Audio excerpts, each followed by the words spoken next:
The update reached the machines before the warning reached the people.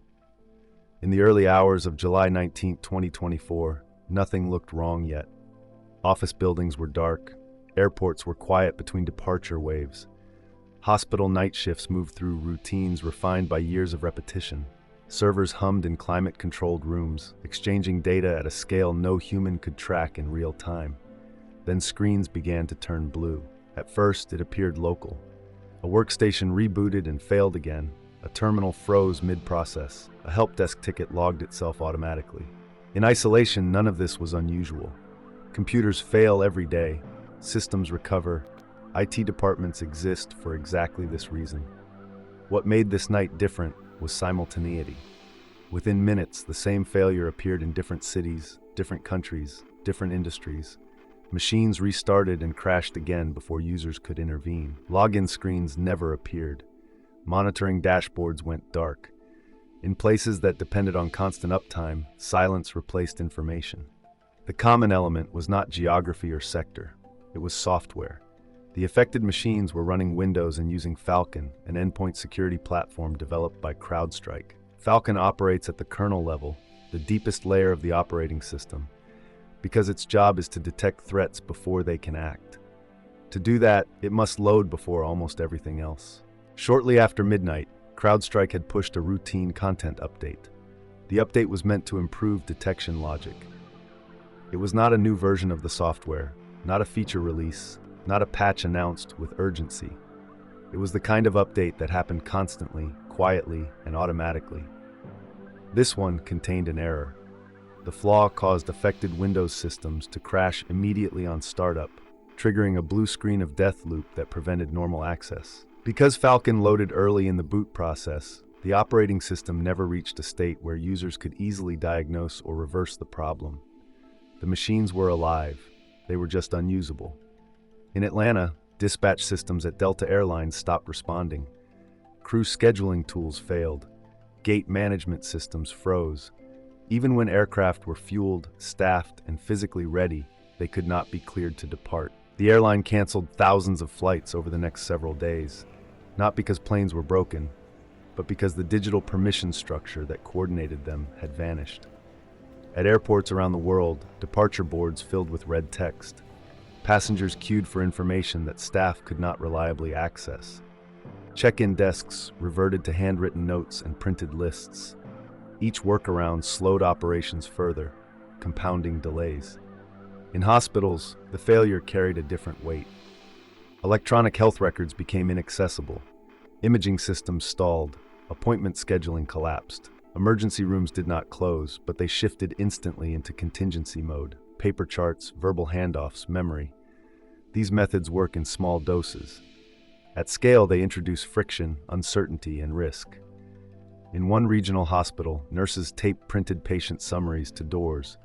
In another, doctors shared single-functioning terminals on unaffected machines. The work continued, but the margin for error narrowed. Banks experienced transaction delays. Broadcasters lost access to internal systems. Logistics firms struggled to track shipments already in transit. Call centers went silent when agent desktops failed simultaneously. This was not a cyber attack. There was no adversary exploiting a vulnerability, no ransom demand, no data exfiltration. The failure was internal, procedural, and unintentional. That distinction mattered legally and technically. It did not matter operationally. CrowdStrike identified the issue within hours and issued guidance. Remove the faulty file from affected systems. The solution was straightforward in theory. In practice, it required manual intervention on millions of machines, many of which could not be accessed remotely because they would not boot properly. Each device had to be touched. IT staff were called in before dawn. Engineers worked through the night. Organizations triaged which systems mattered most. Airports before offices, emergency rooms before administrative departments. Recovery times varied wildly depending on staffing, geography, and preparedness. Some systems were back within hours, others took days. As recovery progressed, a second phase of disruption emerged. Backlogs accumulated quietly. Flights had to be repositioned. Medical records completed on paper had to be reconciled with restored digital systems. Financial transactions queued during the outage required verification. Manual work done under pressure now had to be audited under calmer conditions. These secondary effects extended the impact well beyond the initial failure. In the weeks that followed, incident timelines were reconstructed minute by minute. Deployment logs were examined. Engineers traced how the faulty file moved from internal testing to global release and how quickly it propagated once published. The speed surprised even those who had designed the system. The update did not pause. It did not stage. It did not wait for confirmation. It moved exactly as intended in an environment where threats are assumed to move faster than people. That assumption had been correct until it wasn't. Endpoint security exists to outpace attackers. Malware does not wait for office hours. Exploits do not roll out gradually. Defense had been optimized for immediacy, and automatic deployment was central to that design. The same logic that justified speed in protection now explained speed in failure. This inversion became central to post-incident analysis. Many organizations realized their contingency planning had been built around localized failure. A data center outage, a regional network disruption, a vendor service interruption that could be routed around. This event could not be routed around. Everywhere the same assumption existed, the same result followed. Recovery could not be concentrated because disruption was universal. IT teams did not lack understanding of the fix. They lacked reach. The scale of the disruption exposed a structural reality that had been building for years. Enterprises had standardized around a small number of vendors to reduce complexity and cost. Endpoint security, in particular, favored centralization. One agent, one dashboard, one update pipeline. This approach worked until it didn't. By design, Falcon updates were fast and global. Delaying updates increased exposure to threats. Staggering deployments added complexity. Trusting the pipeline was efficient. That trust had been rational. It was also absolute. The outage demonstrated that modern infrastructure does not fail one company at a time. It fails everywhere. The same assumption exists. Different industries believed they were independent. In reality, they shared the same invisible dependencies. The financial impact was immediate and immense. Analysts estimated billions of dollars in losses across airlines, healthcare, finance, and retail. Stock markets reacted. Insurance questions followed. Contracts were scrutinized for clauses that had never been tested at this scale. But the deeper consequence was conceptual.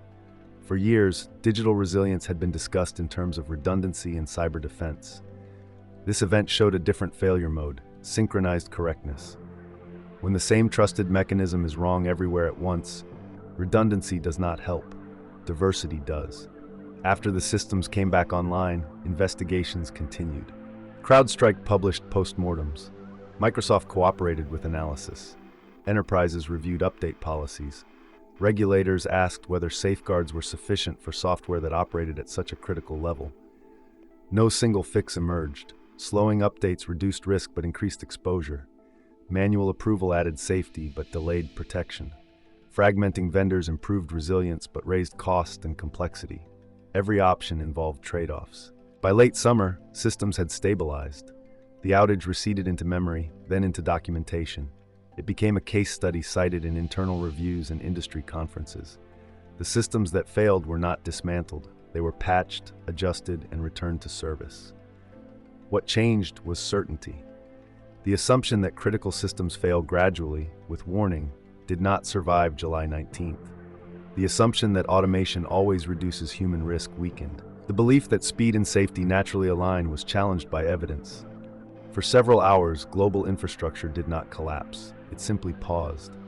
And in that pause, millions of people encountered a rare thing: the realization that the systems carrying their lives forward could stop without violence, without drama, without intent, just by being slightly wrong at scale. The update was meant to protect. It did its job too well, too fast, everywhere at once.